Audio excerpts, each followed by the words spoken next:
En Suisse, dans le comté de Vaud, à une dizaine de kilomètres de Nyon, se trouve le pittoresque bourg de Coppet, petite ville constituée de maisons à arcades du XVIe siècle, longeant le majestueux et ancestral lac Léman.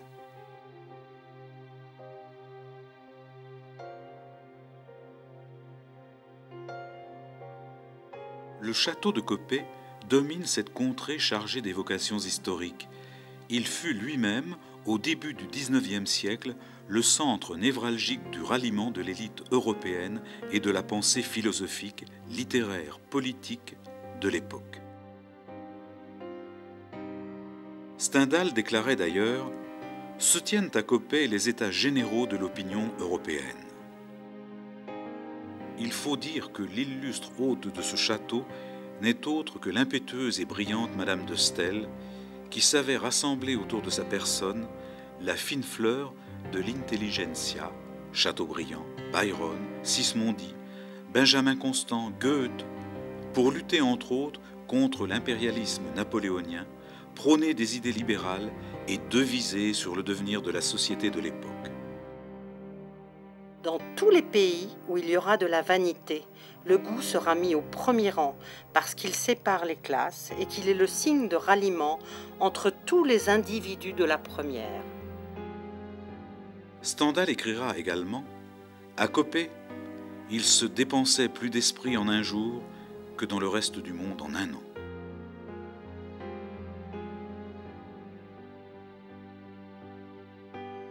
Madame de Staël, fille du célèbre Jacques Necker, ministre des Finances sous Louis XVI, est une romancière, philosophe, essayiste, qui, de son exil au château de Coppet, ordonné par Napoléon Bonaparte, publiera des œuvres majeures, restées à jamais dans l'histoire littéraire, comme Delphine, Corinne ou l'Italie et de l'Allemagne. La littérature romantique ou chevaleresque est chez nous indigène, et c'est notre religion et nos institutions qui l'ont fait éclore. Cette femme affranchie et sentimentale est pionnière dans la promotion du droit des femmes au bonheur. George Sand suivra ses doléances un siècle plus tard.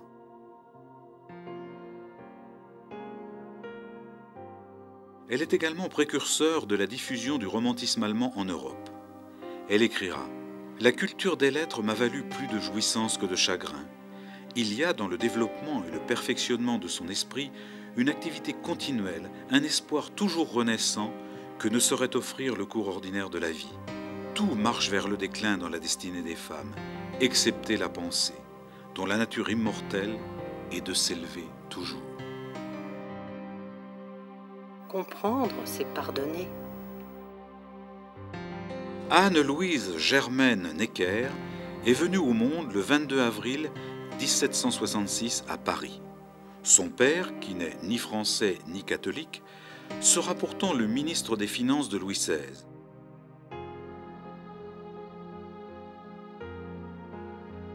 Quant à sa mère, Suzanne Curchod, vaudoise et fille d'un pasteur calviniste, elle est très érudite. Elle anime un salon littéraire très réputé rue de Cléry, dans lequel on peut croiser l'intelligentsia politique et littéraire de l'époque, comme les encyclopédistes Diderot, d'Alembert, Buffon, l'abbé Raynal, Bernardin de Saint-Pierre.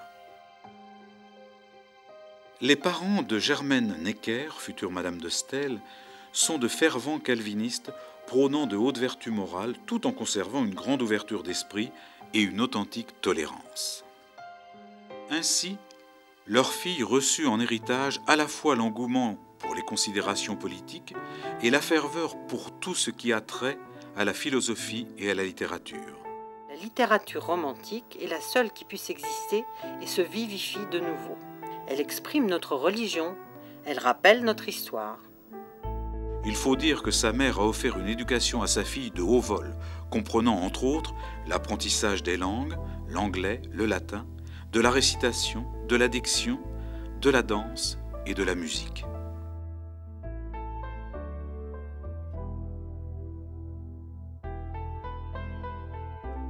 J'ai toujours été la même, vive et triste. J'ai aimé Dieu, mon père et la liberté.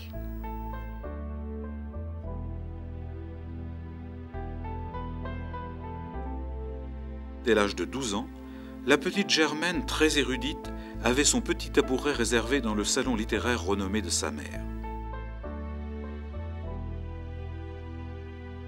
Elle croisa donc toute son enfance les grands hommes du XVIIIe siècle, aussi bien des ministres, des princes, des diplomates, par le biais de son père, que l'élite littéraire par l'intermédiaire de sa mère.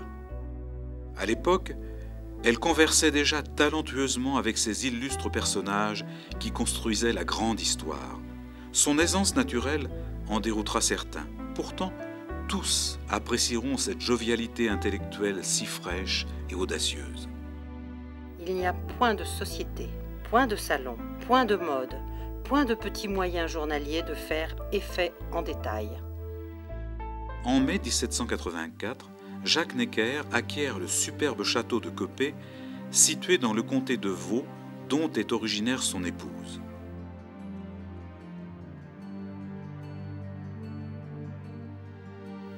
À ce moment-là, il ne se doute pas de l'influence que ce lieu aura dans la vie de sa tendre fille, ni des retombées au niveau européen qu'il engendrera.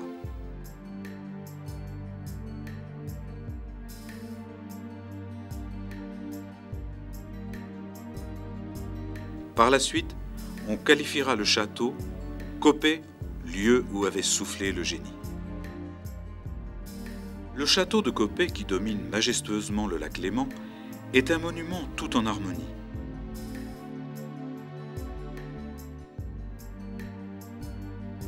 On ne devine aucunement qu'il est composé de plusieurs constructions successives. La première, datant du XIIIe siècle, consiste en une tour médiévale érigée par les Savoyards. Le château dominait ainsi le petit bourg fortifié au bord du lac.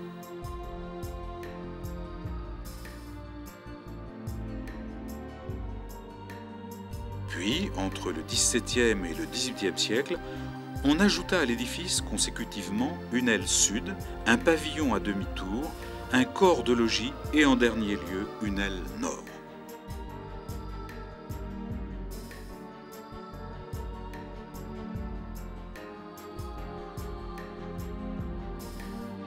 Après avoir longé une majestueuse allée de platanes, on découvre une cour d'arrivée imposante. Deux fontaines riantes semblent nous accueillir, tandis que l'on entrevoit au loin l'horizon vaporeux, entremêlant des eaux cérulées du lac Léman aux cimes enneigées des Alpes. Coppet est connu surtout par son château, par la famille qui habitait ce château, la famille Necker, la famille de Staël, qui a donné les lettres de noblesse à ce lieu. Beaucoup de grands personnages sont venus là, Chateaubriand, Benjamin Constant. Je crois que vraiment cette richesse aussi locale vient de cette culture, de cette histoire. Ce bourg de Coppet, avec le château qui le domine, est très intéressant par déjà son côté aussi de visiter les arcades bernoises, le couvent de Coppet, le temple de Coppet, visiter les petites ruelles, la Canebière, le port de Coppet. Tous ces éléments-là, je crois, sont la richesse et la culture de notre lieu qui mérite ces lettres de noblesse.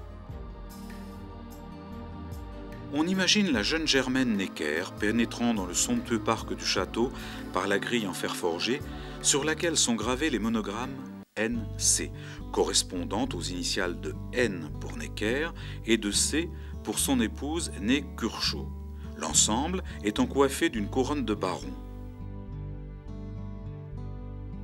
Quand on parle de Coppet, c'est toujours Madame de Staël. Eh bien, il y a quand même une petite erreur à la base, c'est que c'est d'abord Jacques Necker. En effet, Jacques Necker, ancien ministre des Finances de Louis XVI, banquier genevois, a acheté Coppet en 1784. Il voyait déjà loin et je crois que l'État de la France ne lui avait pas échappé. Il a eu d'ailleurs beaucoup de mal à trouver une propriété et il s'est installé ici pratiquement jusqu'à la fin de ses jours, sauf un retour au ministère au début de la Révolution. Le charisme et l'influence de Jacques Necker sur la société française de l'époque lui permettent d'élire les meilleurs prétendants pour sa fille parmi la noblesse protestante.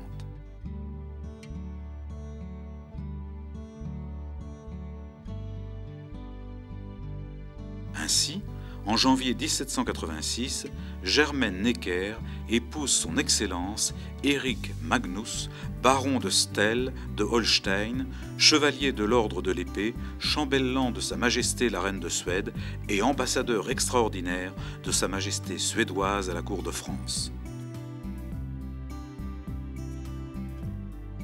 Cet homme de confession protestante est de 17 ans son aîné. Cependant, de grande bourgeoisie, elle devient ainsi aristocrate. Ce que l'homme a fait de plus grand, il le doit au sentiment douloureux de l'incomplet de sa destinée. Cette union arrangée ne satisfait aucunement la jeune baronne de Stel. Celle-ci, follement sentimentale, sera en quête du bonheur tout au long de sa vie. Elle multipliera les liaisons telle la femme moderne et prise de liberté qu'elle était. La prétendue légèreté des femmes vient de ce qu'elles ont peur d'être abandonnées. Elles se précipitent dans la honte par crainte de l'outrage. À l'image de sa mère, elle ouvre un salon qui se politise rapidement. Elle accueille en effet les nouvelles élites visionnaires dont certaines ont participé à la guerre d'indépendance en Amérique. Le sentiment de l'infini est le véritable attribut de l'âme. Ainsi, on y croise Noailles, Condorcet, Lafayette, Louis de Narbonne, qui deviendra son amant, et bien sûr Talleyrand, pour qui elle intercédera pour son retour d'exil des États-Unis.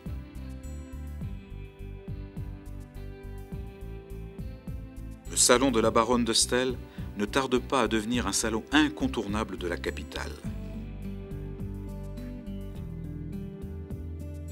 À la même époque, elle se consacre à l'écriture avec engouement. Férue des idées de Jean-Jacques Rousseau, elle lit assidûment son œuvre. Elle rédige alors « Lettres sur le caractère et les écrits de Jean-Jacques Rousseau », son premier ouvrage qui sera édité en 1788 à son insu. Le mal que peuvent faire les mauvais livres n'est corrigé que par les bons. Les inconvénients des Lumières ne sont évités que par un plus haut degré de lumière.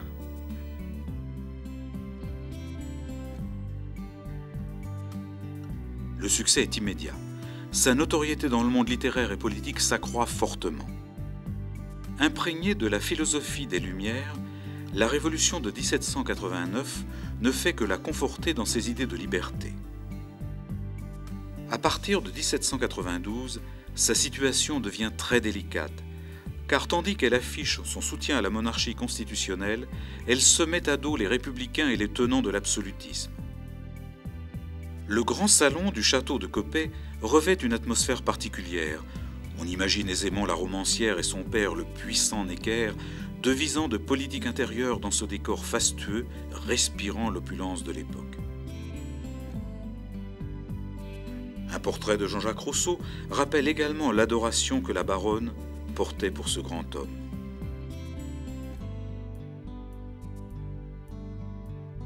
De retour à Paris après la Terreur, elle rencontre en janvier 1798, par l'intermédiaire de son ami Talleyrand, le général vainqueur de la campagne d'Italie, c'est-à-dire Napoléon Bonaparte. Elle questionne « Général, quelle est pour vous la première des femmes ?» Bonaparte lui répond « Celle qui fait le plus d'enfants, madame. » Elle pense que Bonaparte sera un libéral prônant la liberté. Le coup d'État du 18 Brumaire brise à jamais toutes ses illusions et la contrainte à l'exil. L'exil est quelquefois, pour les caractères vifs et sensibles, un supplice beaucoup plus cruel que la mort. En 1803, Napoléon ordonne à Madame de Stel de se tenir à 40 lieues au moins de Paris. Cette exigence sera maintenue jusqu'en 1810. Benjamin Constant, romancier, essayiste, homme politique engagé, d'origine vaudoise comme elle, suivra Madame de Stel dans son exil au château de Coppet.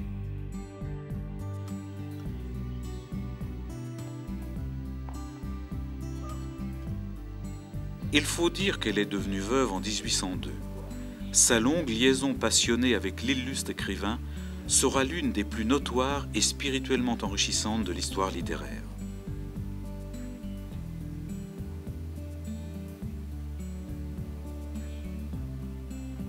Benjamin Constant écrira à ce propos: « Je n'avais rien vu de pareil au monde. J'en devins passionnément amoureux. »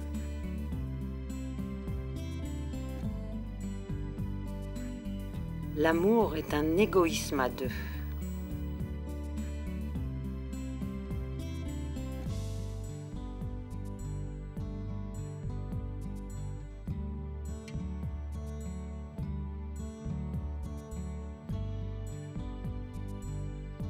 Il y a pour l'âme humaine 3 façons de sentir: le plaisir, la douleur et un 3e sentiment où coexistent les 2 autres, l'amour.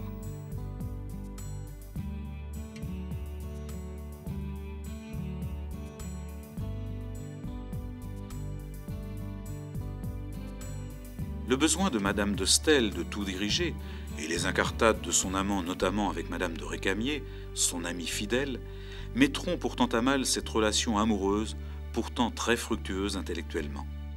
La personnalité des femmes est toujours à 2, tandis que celle des hommes n'a que lui-même pour but. Madame Récamier écrira d'ailleurs, à propos de Benjamin Constant, « Un homme qui n'aime que l'impossible ».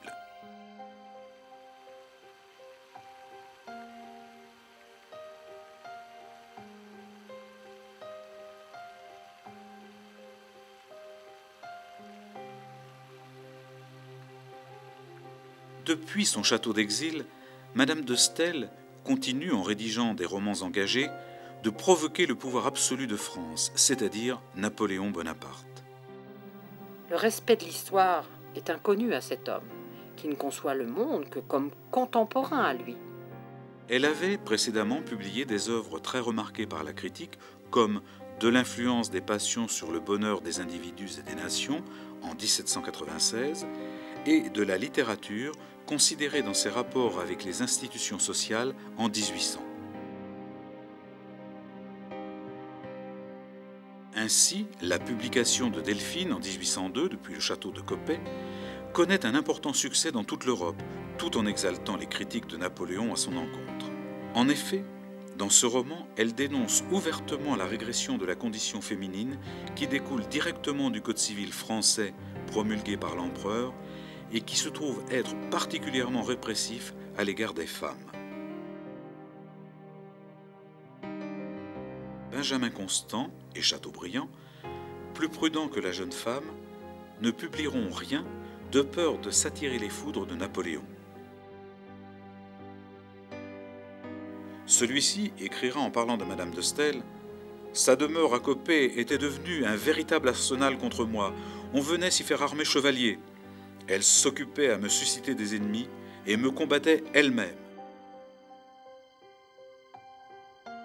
Durant sa période d'exil, Madame de Staël entreprend en compagnie de Benjamin Constant un voyage de plusieurs mois à travers l'Europe. Madame de Staël est une personne qui a passé sa vie presque à voyager. Et quand on pense aux conditions du voyage de l'époque, que par exemple elle s'est échappée à l'insu du préfet de Genève, M. Capel, elle s'est échappée pour aller à travers l'Europe, à travers la Russie, Moscou, Saint-Pétersbourg, pour finalement arriver en Suède, puis l'été suivant en Angleterre. En Allemagne, elle rencontre Goethe et Schiller, apprend la langue, découvre la littérature du pays et s'imprègne de l'atmosphère germanique si particulière. De son séjour en Italie naîtra le roman Corinne ou l'Italie, dans lequel Corinne, femme d'esprit, est à la recherche de son indépendance. Elle sera pourtant victime d'une société tyrannique.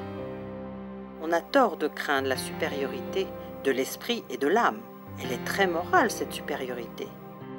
Son ouvrage suivant, De l'Allemagne, dépeignant une Allemagne sentimentale, contient implicitement une critique de la politique napoléonienne. Il faut, dans nos temps modernes, avoir l'esprit européen.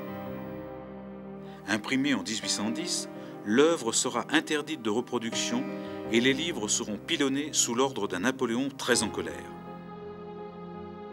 Je ne me dissimule point que je vais exposer, en littérature comme en philosophie, des opinions étrangères à celles qui règnent en France. Mais qu'elles paroient justes ou non, soit qu'on les adopte ou qu'on les combatte, elle donne toujours à penser. Car nous n'en sommes pas, j'imagine, à vouloir élever autour de la France littéraire la grande muraille de la Chine pour empêcher les idées de dehors d'y pénétrer. Dès lors, Madame de Staël sera pourchassée dans toute l'Europe napoléonienne et interdite de toute publication par un empereur très vindicatif. Le bon goût en littérature est, à quelques égards, comme l'ordre sous le despotisme. Il importe d'examiner à quel prix on l'achète. L'illustre écrivain exilé à Londres publiera le roman Sappho en 1811 qui fait écho à Corinne sur le thème d'une femme cultivée, victime de l'amour. Elle écrira également l'ouvrage Réflexions sur le suicide.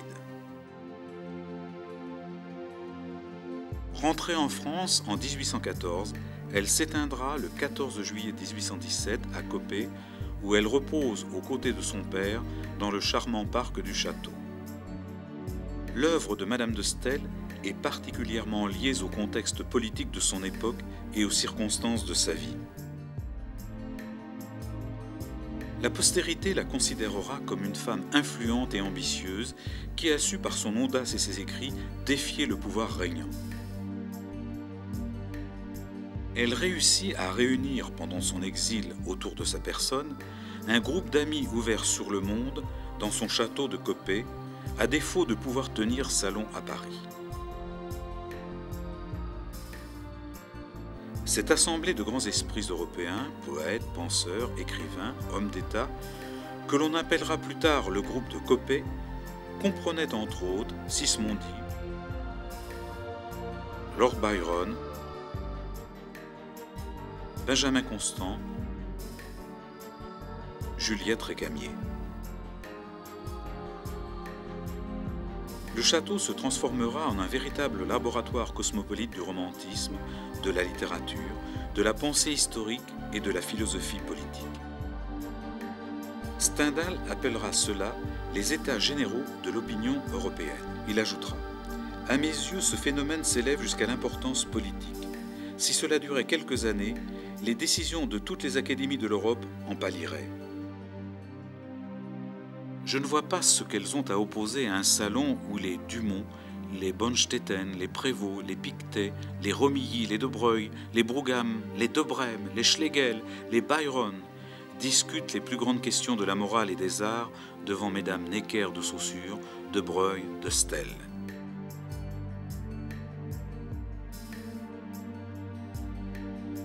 Les auteurs écriraient pour être estimés dans le salon de Coppet. Voltaire n'a jamais eu rien de pareil. Il y avait sur les bords du lac 600 personnes les plus distinguées de l'Europe. L'esprit, les richesses, les plus grands titres, tout cela venait chercher le plaisir dans le salon de la femme illustre que la France pleure. La gloire elle-même ne saurait être, pour une femme, qu'un deuil éclatant du bonheur. La monotonie dans la retraite tranquillise l'âme. La monotonie dans le grand monde fatigue l'esprit. L'influence de cette illustre femme dans la littérature est considérable, même si à notre époque elle est moins connue du grand public. Le poète sait rétablir l'unité du monde physique avec le monde moral. Son imagination forme un lien entre l'un et l'autre. Elle fut l'importatrice du modèle romantique et la pionnière en la matière.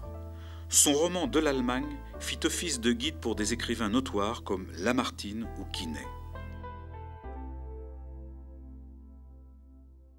Cette dame d'une grande envergure qui s'est battue tout au long de sa vie pour le droit de la femme se retrouvera grâce à la postérité finalement récompensée en recevant les honneurs de la nation en 1850 lorsque son éloge est fait à l'Académie française. La poésie est le langage naturel de tous les cultes. Elle était la seconde femme de lettres à la recevoir après Madame de Sévigné.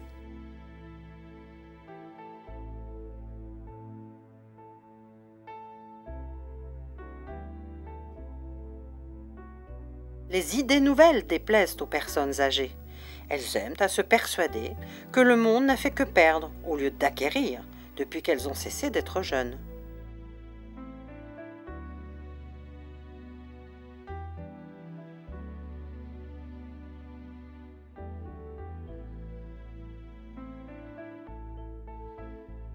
Madame de Staël reste aux yeux du monde indissociable du château de Coppet, où l'on a vu pour la première fois se développer un réel esprit européen.